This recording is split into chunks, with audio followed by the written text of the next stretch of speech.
Au-delà d'ici, il n'y a rien, sauf le froid et l'ennemi, soupirait le doux poète Ovide, exilé par le courroux d'un César sur de tristes rivages.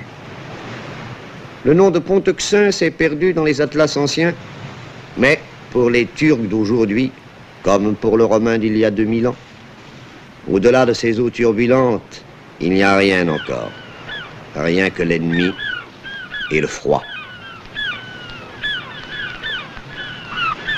La bise de la mer Noire souffle-t-elle? Sur les détroits s'affolent les mouettes. Les pêcheurs rentrent au port.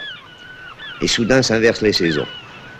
Poiras et Lodos, vent du nord, vent du sud. C'est leur imprévisible alternance qui commande la couleur du ciel et le plaisir de vivre sur ces dunes où chaque pas éveille le souvenir. Là s'implanta, voici 26 siècles, un capitaine de Mégare, à la tête de ses matelots. Il s'appelait Byzas et, de son nom, baptisa l'extrémité de l'Europe.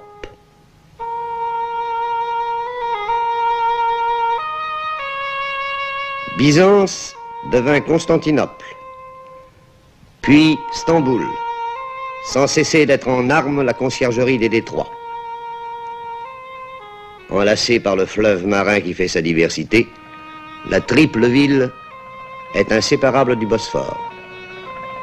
Elle porta 3 noms dans le temps, elle garde 3 noms dans l'étendue.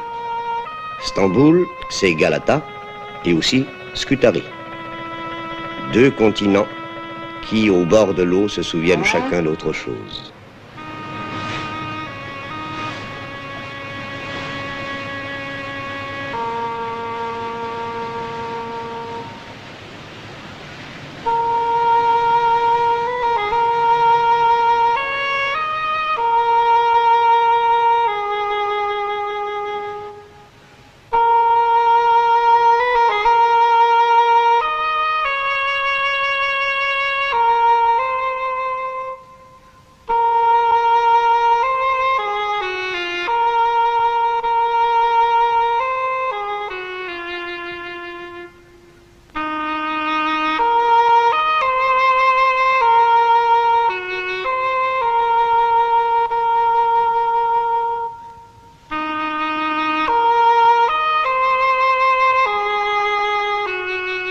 Presque rien n'y évoque plus l'Empire grec si l'on entend le langage des herbes folles, de la cendre des morts et des remparts écroulés.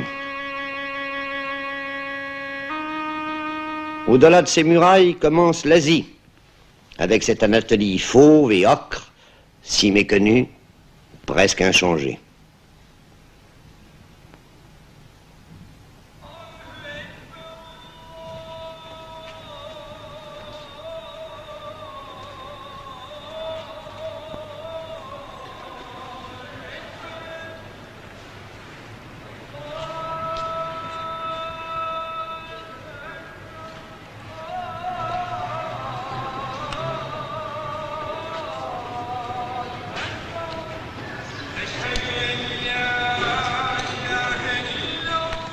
Une rumeur couvre parfois dans l'ancienne capitale des Ottomans la voie sainte de l'islam.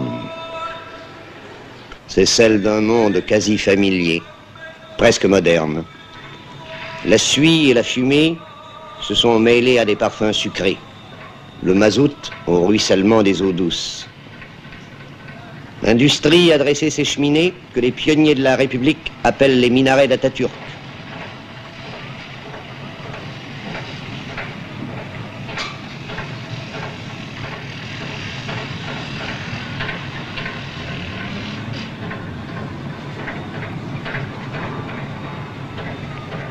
Les caïques servent de péniche.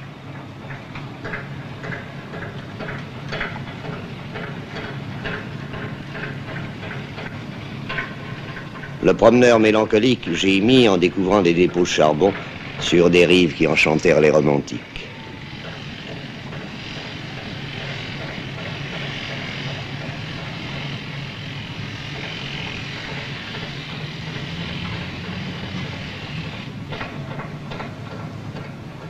Mais pour cette âme friande d'harmonie, se dressent encore les 425 mosquées de Stamboul, héritage préservé du califat. Le temps s'est arrêté dans ce sanctuaire, dédié à la mémoire de Mahomet II, El-Fatih, qui força les défenses de la deuxième Rome. Un sortilège frappe de torpeur ce pieux refuge, clos sur lui-même, dans le murmure d'une des 11 000 fontaines qu'offrirent à la communauté les donateurs d'autrefois. Seule la prière y rythme les airs, elle, et les ablutions qu'impose le rite aux fidèles.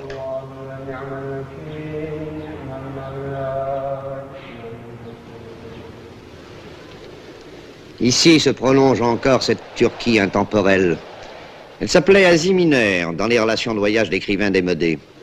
Elle se survit sans doute, mais le meilleur d'entre elles est retourné à la terre, dans ces cimetières voués à toutes les croyances, îlots de paix, où de blanches pierres sont noyées dans la verdure, livrées à la nature, dépourvues de ces grillages solennels qui, ailleurs, isolent les disparus des exubérances de la vie.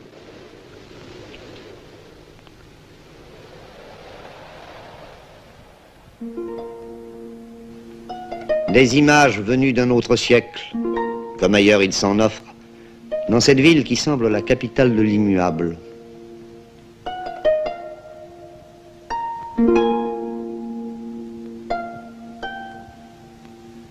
Ces hommes, égrenant leur chapelet entre des doigts sans repos, seule la tradition guide leurs gestes, eux qui connurent l'agonie de l'Empire ottoman.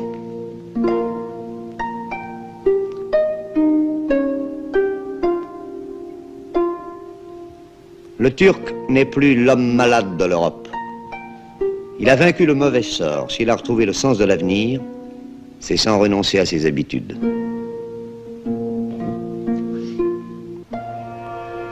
Tour à tour, Stamboul se fait métropole de rêve, ou château des brouillards, que les couleurs s'y affinent ou se brouillent.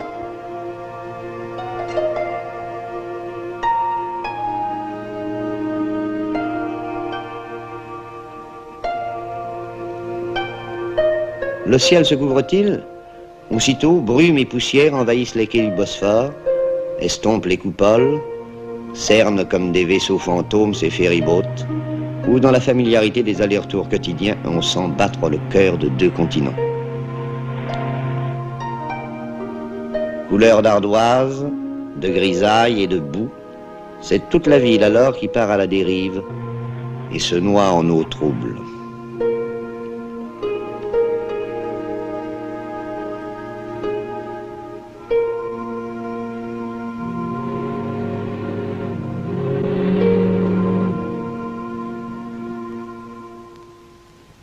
Mais tout change au gré des vents. Et dans une lumière soudain limpide, l'occidental savoure le plaisir d'être encore en Europe et déjà en Orient. Orient familier, même si les faubourgs y gardent des airs de campement. Orient trompeur, mais ouvert à l'étranger par un peuplement composite, une tradition commerçante et la vocation européenne de la République.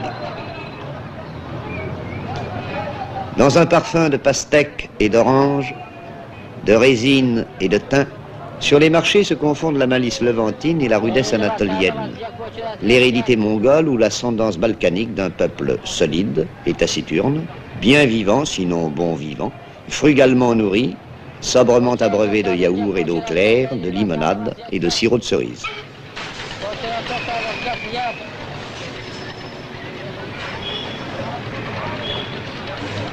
Au plus beau jour, lorsque le gris nuage des mosquées retrouve ses reflets dorés, Stamboul est unique au monde et fascine celui que la veille elle aurait rebuté. Dans le sanctuaire qui lui fut dédié, l'ombre de Soliman le Magnifique règne sur la ville conquise.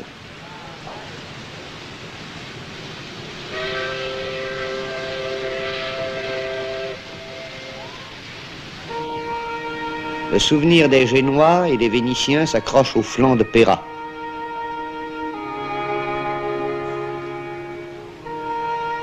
L'imagination fait son œuvre, au point que le lyrisme des étrangers baptise Corne d'Or un canal d'eau morte.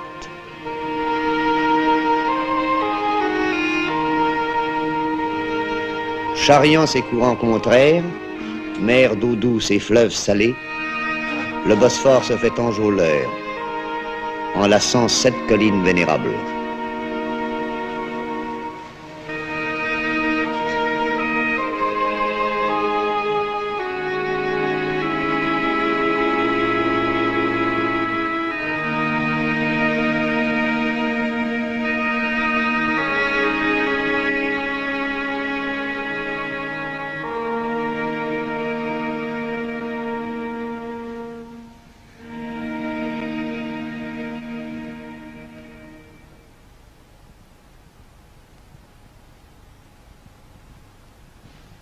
Par quel éclat d'orgueil Justinien salua-t-il l'achèvement du monument voué à la Sainte Sagesse.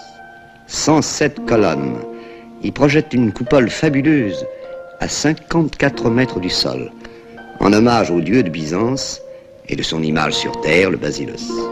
Depuis 14 siècles, ce temple sublime défie les séismes et les ravages du temps. Bien des édifices n'auront pas cette chance de durer dans une cité où, jusqu'au siècle dernier, la pierre était réservée aux bâtiments publics.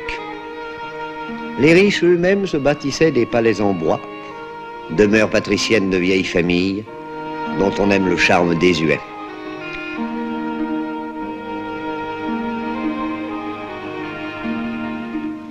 Derrière ces yalis craquant au vent, toute une ville sous ses coupoles fait le gros dos au soleil. Elle dresse ses ogives étirées, ses arabesques pour kiosques à musique, au bord de l'avenue liquide que Léandre traversait chaque nuit pour étreindre sa bien-aimée. Stamboul a toujours le dernier mot. Elle triomphe dès qu'on s'en éloigne. Alors, une ville qu'on jugeait négligée retrouve son élégance. Et l'on oublie les détails pour ne plus voir que l'ensemble. Le soleil, au départ, rend-il ses phares à la vieille Constantinople. La décevante se fait inoubliable.